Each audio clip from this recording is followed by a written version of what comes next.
Hey folks, Fernando doing another video for the Modern Survivalist, and this is going to be a video about the Glock knife. It's going to be a longer video. I'm going to be going through a lot of detail here. I think it's worth it, but before I get started, keep in mind that we have the links, the Amazon links below. If you have the patience for this video and you stick around, you're probably going to be agreeing with me, and if you don't own a Glock knife already, you're probably going to be buying it by the end of the video. So if you choose to do so, please use the Amazon links below. Yes, it's from my affiliate program. I get a small cut from that. I just really appreciate that, so keep in mind. So let's get right to it. I don't do clickbait stuff, guys. If I say something, I mean it. Is the Glock knife the perfect knife? I actually think they have a very good claim for that.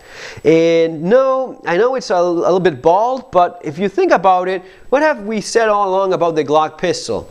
The fanboys love it, the haters make fun of the Glock perfection thing. Now, let me know of a single handgun, a single automatic pistol that combines accuracy, reliability, durability, ammo capacity, lightweight, accuracy, simplicity of use, spare parts, availability of magazines, ease of repair.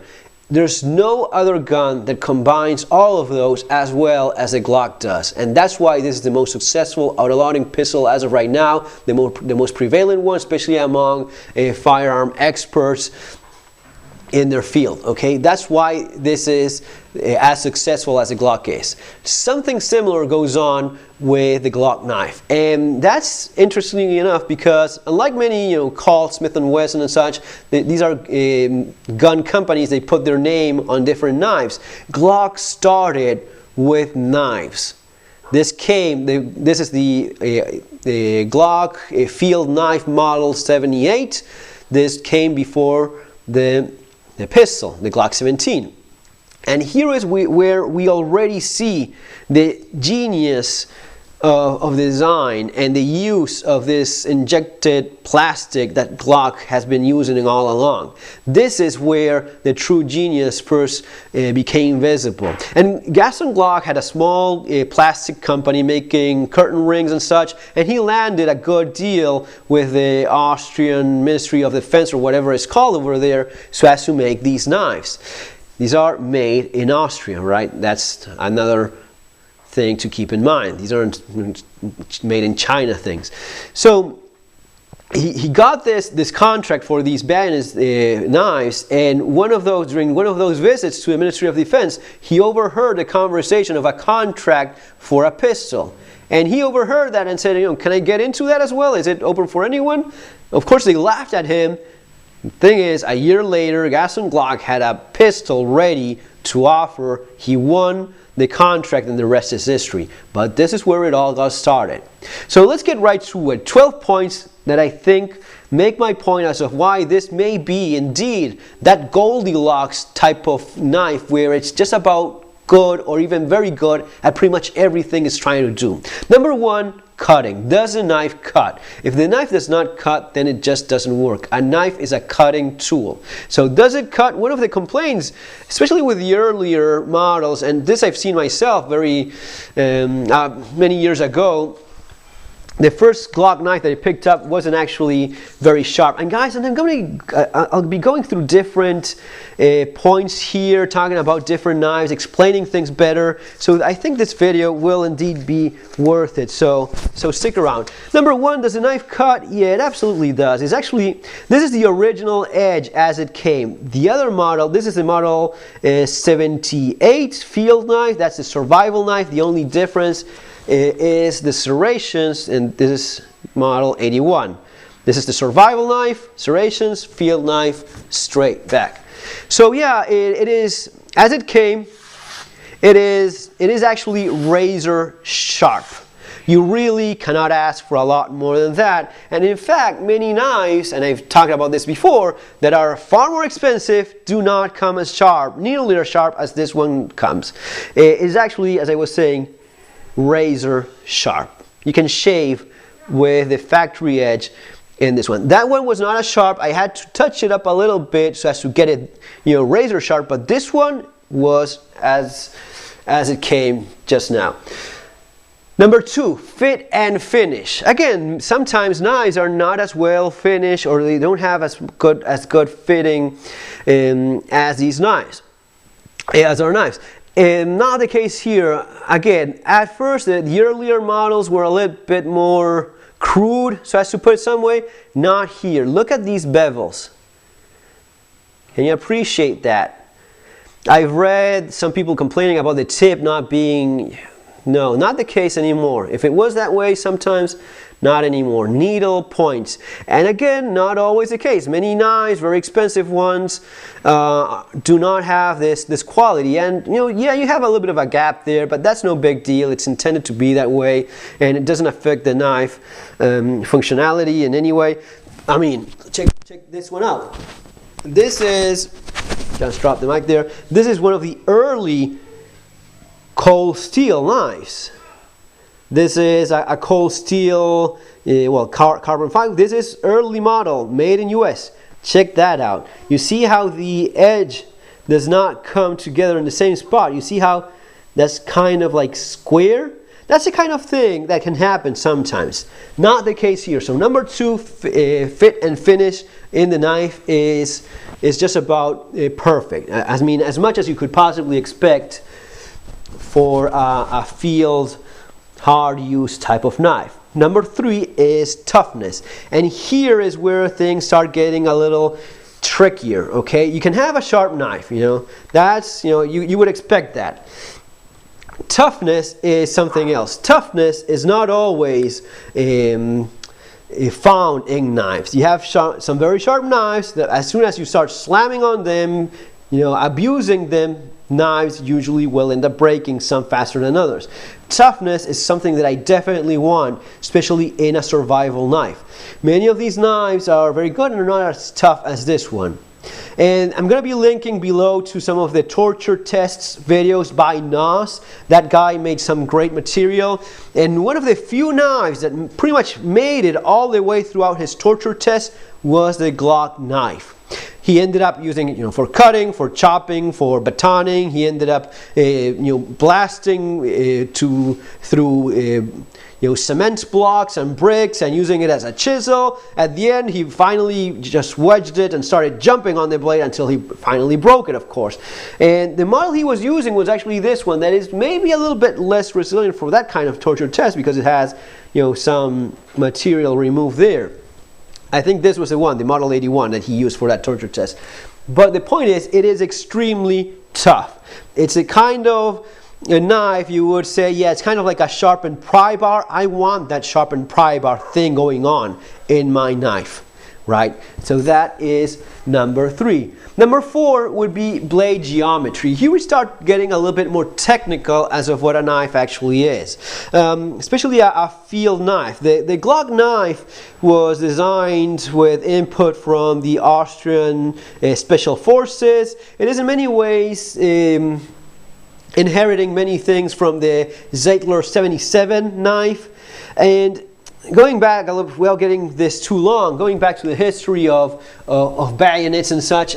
Originally, a bayonet was basically this, like a short, pointy thing for stabbing. As time went by, bayonets started getting less like this and more like that, a little bit shorter, getting into more of that field utility knife as well, like a fighting knife.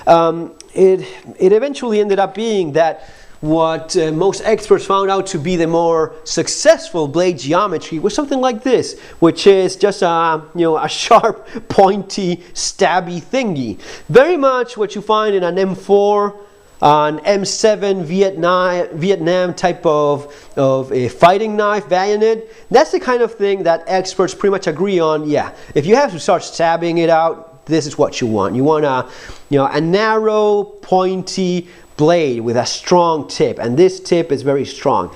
At the same time, why is it that I feel this is a knife that very much does it in many fields?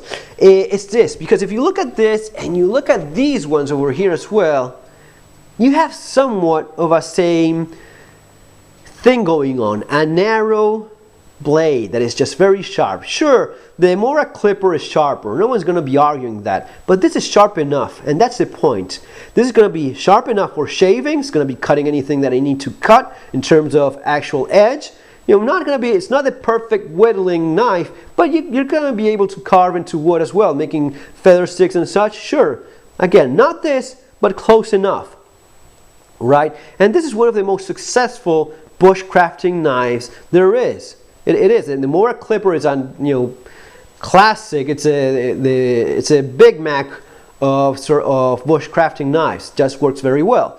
And you have that same thing going on. If you look at some of the knives in your kitchen, probably they're going to be looking something like this as well, for preparing food, for cutting fruit, for peeling, for bones and such.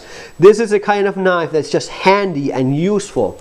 So that in many ways is also present here. You have some of the military thing going on, especially this is a bayonet, so it has this cross piece, this guard here, which ironically enough, it's useful as a bottle opener, which was not intended as such. This is a hollow handle, so it was pretty much accidental, but the blade geometry is indeed sound, not only as a fighting knife, which I wanted to be. Many times what happens with these survival type knives, you have very good ones. This is the SCHF 9, the SCHF what is this? This is the 38. Sometimes what you end up having is these knives have very broad tips. You have it also here with the Bussy, the Dog Soldier 8s. These are great knives, but these tips are not nearly as well suited for the kind of thing going on when you actually have to use it for real as a weapon. For using it as a weapon, if you have to stab someone, this is what you want. And without getting into more gruesome type of territory, for knife and dog hunting, which is fairly common in Argentina, this is usually the type of tip they use. The very narrow needle type of tip is the one that when it comes down to, you have to kill an animal, you have to stab it through the heart. It's not tactical marketing bullshit. It's actually using this as a tool to kill an animal, or in the case of war, to kill a person. This is what you need, and this is what works. And it also works for that other thing as well, being useful as a handy knife, right? That would be number 4, blade geometry. Number 5 is blade steel. Yes, it is often analyze exactly what type of steel you need and such. This is 1095 steel. That's good carbon steel. It's the same steel used in the K-bar and in the M7 bayonet. It's a steel used as well in many survival knives. In the Junglas, the SC Junglas over there, it's 1095. Same in the straight knives over there. The BK7 over here. These are all 1095 steel, right? So it's a good carbon steel. It's not the fanciest. The only downside, yeah, it does rust, but many survival knives use it for good reason. It just performs rather well, right? Number 6, strongly linked to 5, is heat treatment. The Glock knife is heat treated to 55 Rockwell hardness. That's pretty much ideal, and it's often the spot where many of these survival knives actually end up failing. What happens many times, I don't remember exactly what hardness you have in the BK7.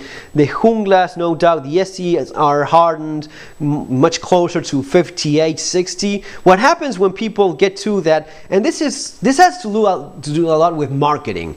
Unfortunately, marketing sometimes screws things up. People now believe that, the so-called knife experts believe that if you, and by this I mean people that believe themselves to be knife experts, but they're actually not. They're just people that have read a lot, but they don't have just the knowledge, the experience, the true knowledge that comes with years of knowing your trade. And the truth is that Glock goes with 55 over the marketing approved of the day 58 or 60, because this makes for a tougher knife. Because of this, because a 55 hardness is more than enough for a reasonable knife. It's going to be sharp, it's going to be hard enough to retain an edge, yet because it's not that 58, 60 points that the market is telling you absolutely need, because anything less than 60 is just soft, it's like butter, which is not the case, but that's what the marketing seems to want people to believe. Because of that, it is as tough as it is. The knives that perform the best in destruction tests are high carbon steels like these, 1095, 1055, at about 55%, 55 Rockwell of hardness. That's strong enough, hard enough, tough enough, and durable enough to abuse. Okay, number 7 would be blade finish. And what I mean by this, blade finish, is a coating that this knife has. Again, marketing, a lot to do with this sort of stuff. What happens is that the marketing guys say, yeah, this looks very tactical, this looks very cool, and you have it in all sorts of cool, tactical survival knives. Have it here in the Bussy, have it here in the BK7, this textured, yeah, it does look good, it covers the blade, and you know what? It also allows companies to get away with a little bit of a less than ideal finish on the actual blade. You know, this is a little bit more forgiving, hides some scratches and lines and such a little bit better, and it looks cool, it looks tactical, it looks mean and tough. Now, ideally, you would have something that, you know, on your Mora clipper, you have this, you know, nice polished surface. This is better because it's much easier to keep clean, and I don't want this textured, this textured stuff on my blade. Why not? Because of 2 reasons mainly. Because it's a cutting tool, so it needs to slide through material, not have this extra, tension on the surface. This gives it more traction, and it won't slide as well as this other knife. You know, I don't want traction here. I want it to have, you know, as frictionless as possible, so as to slide through whatever I'm cutting. The downside of this, it's, you know, very reflective. So what Glock does is use a very much ideal solution, which is, you know, a kind of finish that is non-reflective, black, right? But at the same time, it is smooth and has very little friction. So yes, in a knife, the finish is going to be wearing off, and you see it here, for example, in the straight SCHF9. You know, it starts to wear. This is 1095 as well. It starts rusting a little bit, but that's no big deal. That's unavoidable. Anytime you're using your knife for cutting through stuff, the finish is going to be wearing.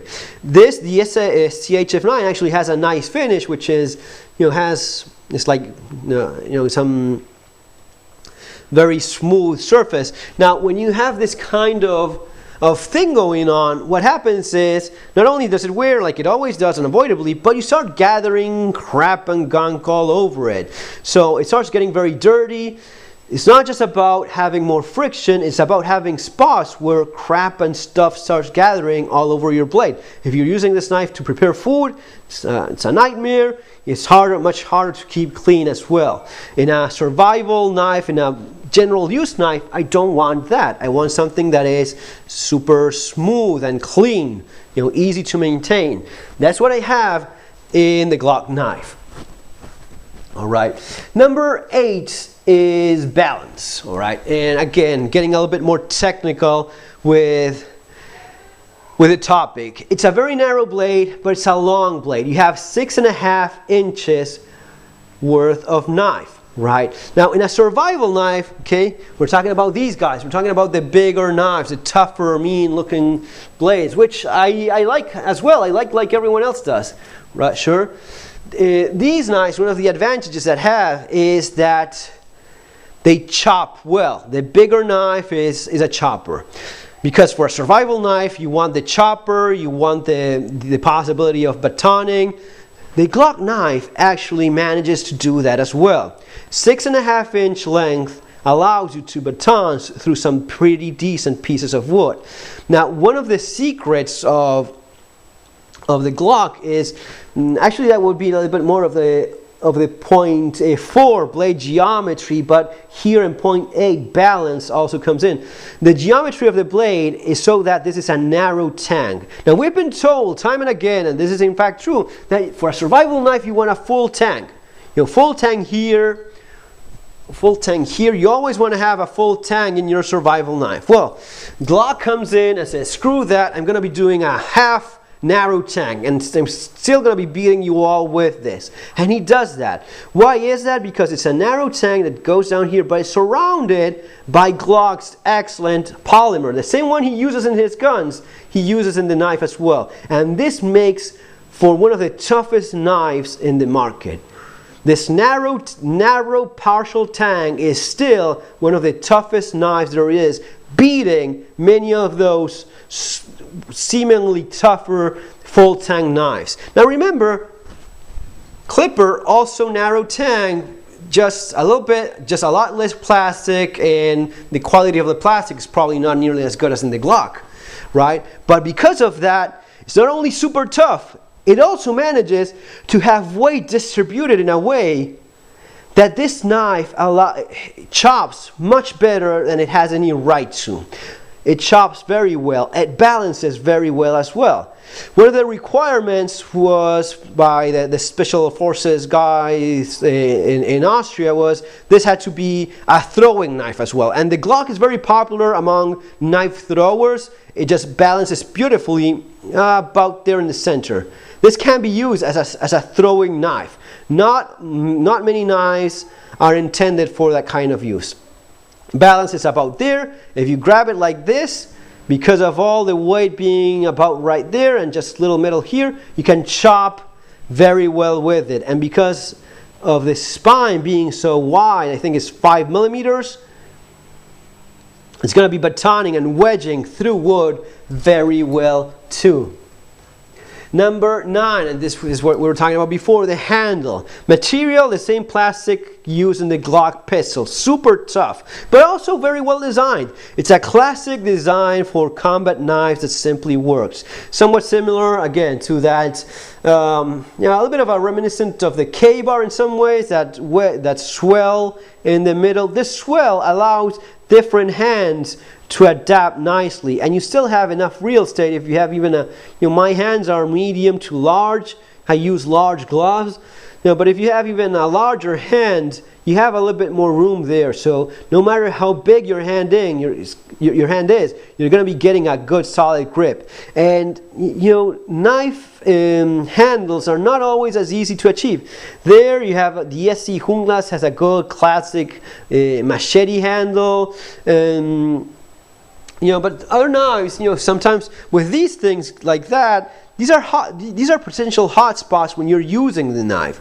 When you're using the knife as a poking, scrapping, digging thing, or if you're chopping with it a lot through vegetation, this is a knife used a lot by people that just want a cheap, good knife, and it's not a safe queen. It's going to be used a lot, and people are going to be noticing if the handle is not up to the task and starts failing. Okay?